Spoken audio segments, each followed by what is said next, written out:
Hello viewers, welcome back to the channel. I hope you all are doing absolutely fine. So आज इस video में हम discuss करने वाले हैं chapter 6 from class 10 biology which is life processes.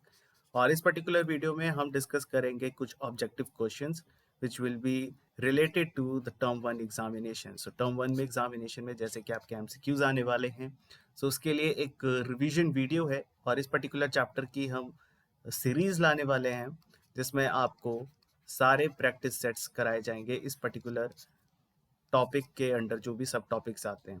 सो आज इसमें हम डिस्कस करेंगे न्यूट्रिशन से रिलेटेड कुछ क्वेश्चंस, फिर आगे फर्दर जो भी आपके टॉपिक्स हैं वो हम लोग डिस्कस करते रहेंगे।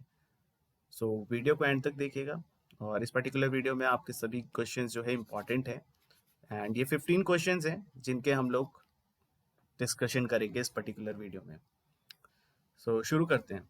सबसे पहला यहाँ पे वन वर्ड आंसर्स आपको देने, choose the correct one, right. Living organisms are cellular slash non cellular organism. आपको यहाँ पे पिक करना है कि लिविंग ऑर्गेनिजम्स जो हैं वो क्या सेल्यूलर ऑर्गेनिजम्स हैं या नॉन सेल्यूलर ऑर्गेनिज्म है। यहाँ पे करेक्ट आंसर जो होगा that will be cellular, right. Basically living organisms are cellular organisms. हम सेल्यूलर ऑर्गेनिजम्स क्यों कहते हैं लिविंग ऑर्गेनिजम्स को? बिकॉज कोई भी चीज अगर अलाइव है उसका एक basic structural and functional unit है और वो है सेल। और लिविंग ऑर्गेनिज्म बैक्टीरिया भी है, प्लांट्स भी है एंड एनिमल्स भी हैं। ये हो गया question number 1। Next is basic structural and functional unit of life is tissues और सेल। अभी क्वेश्चन नंबर 1 में वी हैव डिस्कस कि living organisms are cellular organism. Basically basic structure and function unit of life जो है वो cell है, ना कि टिश्यूज है। एक स्पेसिफिक टाइप ऑफ सेल्स जो हैं वो स्पेसिफिक टाइप ऑफ टिश्यूज बनाते हैं और एक स्पेसिफिक टाइप ऑफ टिश्यूज से एक ऑर्गन या ऑर्गन सिस्टम फॉर्म होता है, राइट। यहाँ पे बेसिक स्ट्रक्चरल यूनिट जो है वो है सेल। नेक्स्ट है what is common in all living organisms, cell membrane या सेल वॉल। यहाँ पे हमको बताना है कि जो लिविंग ऑर्गेनिज्म है क्या उसमें जो लिविंग ऑर्गेनिज्म है प्लांट्स, एनिमल्स और माइक्रो ऑर्गेनिज्म, क्या उनमें सेल मेम्ब्रेन कॉमन है या सेल वॉल। यहाँ पे आंसर होगा सेल मेम्ब्रेन, ना कि सेल वॉल। क्योंकि सेल वॉल अगर हम देखें तो it is only present in bacteria, plants and fungi, right. Animals में सेल वॉल नहीं होती है। The answer is cell membrane जो कि कॉमन है। Next is virus are cellular और नॉन सेल्यूलर ऑर्गेनिजम्स। यहाँ पे जो वायरसेस हैं ये नॉन सेल्यूलर ऑर्गेनिजम्स होते हैं। Why non cellular organism? Because इनमें जो कॉमन यूनिट है या कॉमन स्ट्रक्चरल और फंक्शनल यूनिट है एक लिविंग ऑर्गेनिजम्स के लिए, वो चीज़ें नहीं प्रेजेंट होती हैं। तो इनमें बेसिकली जो प्रेजेंट है वो है genetic material which is in the form of DNA या आरएनए, राइट। बाकी इसमें कोई सेल मेम्ब्रेन नहीं होती, राइट, और बाकी कोई ऑर्गेनेल्स भी नहीं प्रेजेंट होती है। इसलिए ये एक नॉन सेल्यूलर ऑर्गेनिज्म है। Next is gaseous exchange is through diffusion और ऑस्मोसिस।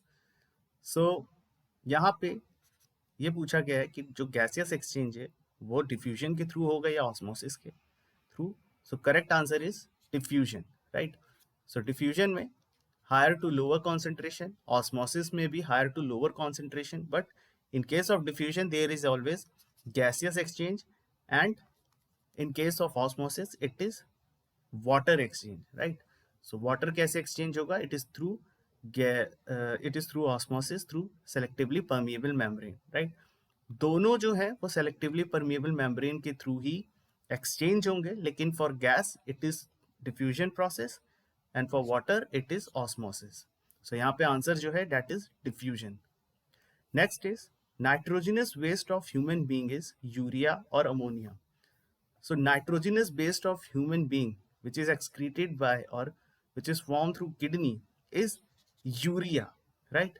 Urea जो है वो human beings का nitrogenous waste है, whereas जो ammonia है ये एक most toxic है और ये basically aquatic animals produce करते हैं like fishes. Now, uric acid is formed by breakdown of purine और pyrimidine. Now, uric acid जो है वो humans में कब फॉर्म होती है? जब प्यूरिन का ब्रेकडाउन होता है, ना कि पैरिमिडीन का, राइट। सो यहाँ पे जो करेक्ट आंसर है यूरिक एसिड फॉर्म होने का as a nitrogenous based in humans is because of purine. और यहाँ पे जो प्यूरिन्स है वो होते हैं एडेनिन एंड गुआनिन। सो यहाँ पे करेक्ट आंसर है purine. Next is the stored food of plant is starch और सलाइवा। सो यहाँ पे ये बताना है कि जो प्लांट में जो स्टोर्ड होता है फूड वो किस फॉर्म में होता है, सलाइवा के फॉर्म में होता है या स्टार्च के फॉर्म में होता है। So basically it is in the form of starch, right. तो स्टार्च क्या है, ये कॉम्प्लेक्स शुगर मॉलिक्यूल है और स्टार्च जो होते हैं ये पॉलीसेकेराइड्स फॉर्म करते हैं, राइट। पॉलीसेकेराइड फॉर्म करते हैं। अब जो पॉलीसेकेराइड जो सलाइवा है, अगर हम ह्यूमंस की बात करें तो ह्यूमंस में स्टार्च का बैकग्राउंड ब्रेकडाउन कैसे होता है, it is with the help of enzyme amylase, right. So यहाँ पे स्टोर्ड फूड ऑफ प्लांट पूछा गया है, तो stored food in plant is glycogen, right.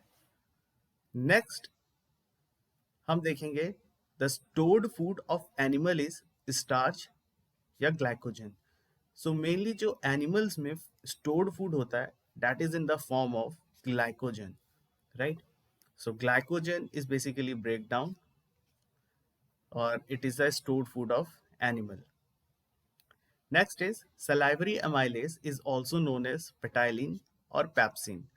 So ptyalin is the correct for salivary amylase. So salivary amylase को ptyalin ही बोला जाता है, जो कि क्या कर रहा है, मेजर रोल प्ले कर रहा है in the breakdown of stored food, जो कि ग्लूकोज के फॉर्म में, जो कि एक पॉलीसेक्राइड के फॉर्म में है, राइट, यानी कि स्टार्च फॉर्म में है या ग्लाइकोजन के फॉर्म में है, उसका ब्रेक डाउन कर रहा है salivary amylase into glucose, right. अब ग्लूकोज क्यों कह रहे हैं, क्योंकि जो स्टार्च है इसका ब्रेक डाउन होता है जब सलाइवरी एमाइलेज से, तो ये फॉर्म करता है डाइसेकेराइड, डाइसेकेराइड फॉर्म करते हैं। अब जो डाइसेकेराइड होते हैं इस स्टार्च के, वो माल्टोज होता है जो डाइसेकेराइड है। और माल्टोज कैसे बना है, दो ग्लूकोज मॉलिक्यूल से। सो ये एक प्रॉपर फॉर्मेशन है जो आप याद कर सकते हैं, right. Next is the major site for food absorption is large intestine और स्मॉल इंटेस्टाइन। सो यहाँ पे मेनली जो भी फूड का एब्जॉर्प्शन होता है that takes place into small intestine. Next is the opening and closing of stomatal pores are through guard cells और mesophyll cells. Now stomatal pores जो कि रोल प्ले करते हैं in both photosynthesis and respiration में in plant. So ये opening and closing of stomatal pores किसके through हो रही है, ये होती है स्टोमेटल गार्ड सेल्स के थ्रू। और मीजोफिल सेल्स का क्या रोल है, ये रोल प्ले करते हैं बेसिकली फोटोसिंथेसिस में, जो कि प्रेजेंट होते हैं, जो लैमिना स्ट्रक्चर होता है लीफ का, जिसको लीफ ब्लेड भी कहा जाता है, वहां पे ये मीजोफिल सेल्स प्रेजेंट होते हैं, जो कि रिस्पॉन्सिबल होते हैं फोटोसिंथेसिस के लिए। Next is the green pigment of plant is chlorophyll और जेंथोफिल्स। सो जो ग्रीन पिगमेंट है प्लांट का, it is basically chlorophyll, right. और ये पिगमेंट कहाँ प्रेजेंट होता है, इन chloroplast, right.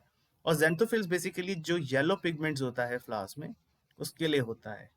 So green pigment जो कि रिस्पॉन्सिबल है फोटोसिंथेसिस के लिए, it is chlorophyll and it is present in chloroplast, right?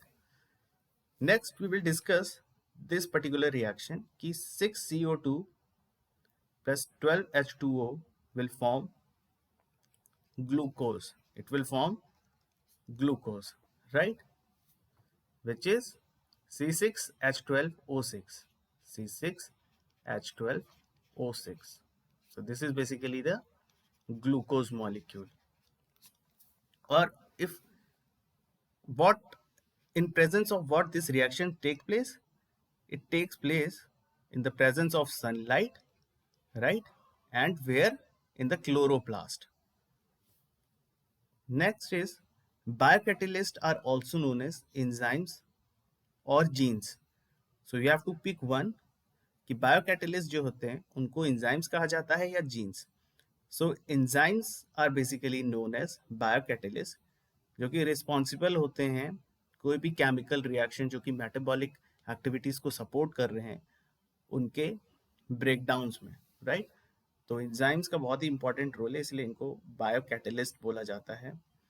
And next, gene जो है it is basically a unit of DNA segment, right.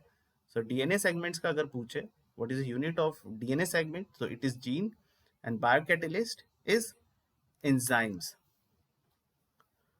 So these are the 15 questions जो कि मुझे यहाँ पे आप लोगों के साथ डिस्कस करने थे। नेक्स्ट वीडियो में हम लोग नेक्स्ट टॉपिक जो इस लाइफ प्रोसेस का है वो डिस्कस करेंगे। So if you like this video, please hit the like button, share and subscribe it as well, and press the notification icon. Thank you for watching. Stay healthy, stay safe.